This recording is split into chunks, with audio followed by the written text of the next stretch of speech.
Ao longo do ano passado, a gente fez muitas pequenas participações falando sobre educação financeira e prevenção a fraudes.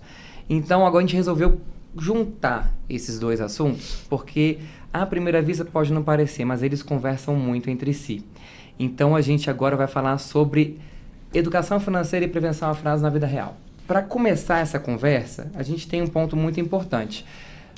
A gente está em 2026, informação tem a rodo em todo canto que a gente vai, internet, redes sociais, IA lá no chat GPT, Gemini, que mais que a gente for usar, mas ainda assim a quantidade de golpes financeiros continua aumentando cada vez mais e as pessoas também continuam com uma dificuldade de tratar as próprias finanças, né?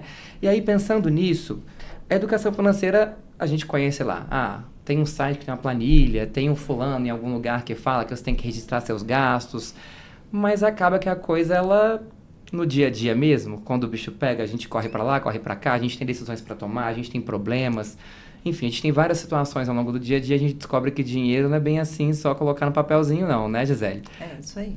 A gente tem falado muito dessa outra vertente de como tratar as finanças aqui, né?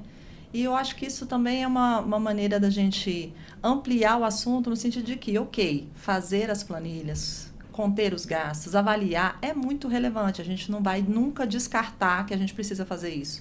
Que é importante que eu saiba aonde vai meu dinheiro, que eu saiba o quanto eu gasto, que eu saiba com o que eu gasto. Mas é bem isso que o Gabriel falou, assim, não é só a gestão da vida financeira, ela não vai nunca tratar só dos números, porque essa abordagem ela é muito curta, é muito pequena, para que a gente consiga entender realmente a complexidade que está envolvida muitas vezes num gasto que eu não consigo conter. Porque numa coisa simples, você concorda comigo se fosse só assim, ó, todo mundo sabe a regra básica, é igual emagrecer. O que você tem que fazer para emagrecer normalmente? Você come menos do que você gasta, né? Vai gastar mais do que você come ali, né? E teoricamente você emagrece, mas não é assim. A gente nem sempre consegue emagrecer. Não é simples assim, eu vou fazer uma dieta e necessariamente vou perder X quilos com aquela dieta. A dieta funciona de maneira diferente para cada uma das pessoas.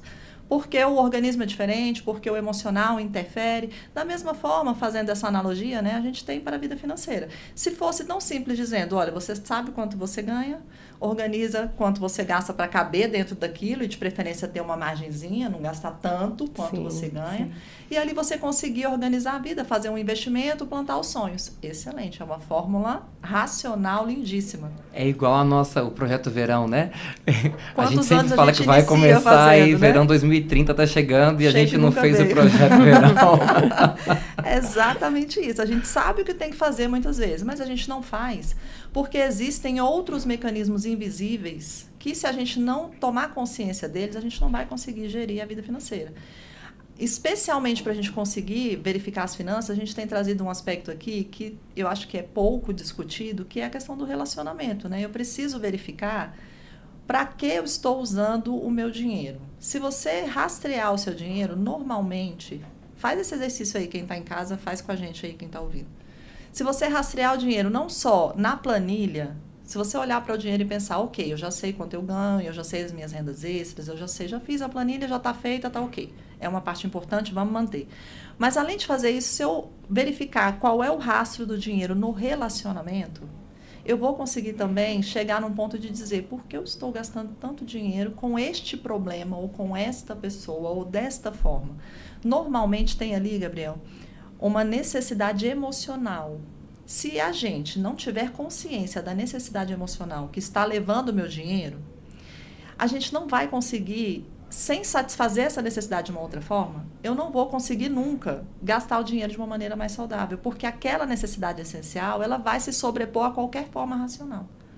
Então, a gente precisa pensar o seguinte, ok, vamos dar um exemplo prático aqui, para todo mundo poder pensar um pouquinho na própria vida e verificar, fazer o mesmo exercício que nós estamos fazendo aqui, de rastrear o dinheiro, mas de maneira relacional, emocional e não só racional.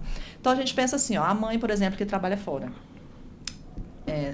Passa muitas horas trabalhando, passa muitas horas longe dos filhos, não consegue ficar. Muitas vezes, o sentimento da mãe de estar longe dos filhos, a forma como ela se sente em relação a não poder cuidar dos filhos, não poder olhar a agenda todo dia, ou não conseguir fazer todos os trabalhos como ela gostaria, faz com que ela queira compensar aquela falta através de um cuidado financeiro. E aí, se a gente não estiver atento a isso, eu vou comprar presentes cada vez mais caros. Eu vou fazer festas de aniversário cada vez mais grandiosas, mais ostentando muito mais, para tentar cobrir um buraco que emocionalmente foi feito pela ausência. Sim. Então, assim, por mais que ela pense, não, dessa vez eu não vou fazer. Quando o filho vier com a carinha de gato de botas, pedindo, ela vai fazer, porque ela vai pensar naquele momento, eu sei que eu não posso, mas eu não estou aqui de outra forma e a maneira como eu tenho de compensá-lo é essa. Então, emocionalmente, a gente acaba indo para esse lugar de uma compensação financeira, que é, se a gente não entender que eu posso compensar ou que eu posso suprir essa ausência de outra forma, que não seja abrindo um buraco na minha vida financeira, normalmente a gente não vai conseguir resolver este problema, por mais que eu tenha uma planilha bonita que esteja lá bem elaborada. É que nem às vezes você está em casa querendo comer uma coisa diferente, aí você fala assim, queria comer, sei lá, um cacio pepe que tem no restaurante tal. Aí você fala assim, mas eu sei fazer. Será que tá ruim esse mês? Será que eu não posso fazer essa noite aqui? Chama uns amigos, cada um leva um negócio, faz...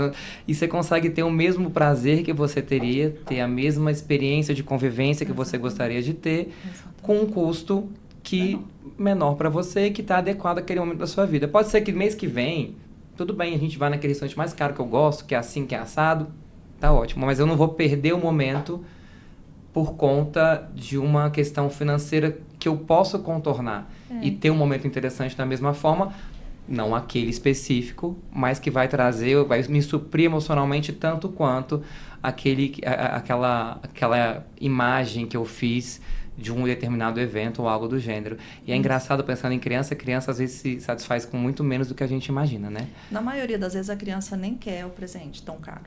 Ela quer a presença. E aí eu preciso pensar assim, como é que eu vou suprir a presença com presença, não com dinheiro? A presença, às vezes, no caso da mãe, por exemplo, né? Eu posso fazer isso estando com eles no fim de semana, ou naquela 1 hora que eu tenho antes deles dormirem, eu vou dedicar aquela hora a eles realmente, eu vou fazer coisas que eles querem. Uma coisa que eu faço na minha casa, e também já sofri muito, tá, gente? Trabalho desde que a Maria Luísa, minha filha mais velha, tinha 3 meses. Eu voltei a trabalhar, eu nem cumpri a licença toda, porque mudei de emprego no meio do caminho, né? Cumpri a licença num lugar, fui para outro. E eu vivia nessa expectativa de que faltava para ela a presença da mãe lá, porque eu estava pouco em casa mesmo, eu precisava muito trabalhar. E aí eu comecei a organizar coisas de dizer, ok, nesse horário que eu estou aqui, em vez de ver o filme que eu quero, eu vou ver o filme que ela quer. Eu vou escolher o filme dela, não o meu. Eu vou fazer... Às vezes eu não queria ver o filme, mas eu via por ela. Eu fazia o que ela queria. Às vezes a amiga dela, ela tinha uma vizinha, a gente tinha uma vizinha que estava sempre lá em casa. E eu levava as meninas lá para casa para elas fazerem coisa junto comigo à noite. Eu estudava ainda, quando a Malu era pequena, eu ainda estudava, fazia faculdade à noite. E era aquela correria. Mas muitas vezes eu passei em casa para buscar a Maria Luísa, para ela ir para a faculdade comigo. Ela tinha com quem ficar em casa. Eu tinha com quem deixar, eu tinha rede de apoio, graças a Deus, naquela época minha mãe ficava com a Maria Luísa para mim. Mas era uma questão de que eu queria que ela estivesse comigo. Então, eu levava ela para a faculdade. Ela fez os 5 anos do curso de Direito comigo. Os meus já amigos é uma advogada, né, Gi? Tá formada. Ela ia comigo. Com 1 ano já era advogada. Era a minha maneira de suprir a minha ausência. Então, eu precisava estar com ela ali. Então, eu fiz essas escolhas. Fiz outras escolhas que não foram tão saudáveis? Com certeza fiz. Assim, outras coisas que eu não podia fazer. Não vem com manual, né? Não vem para ninguém. A gente vai contar.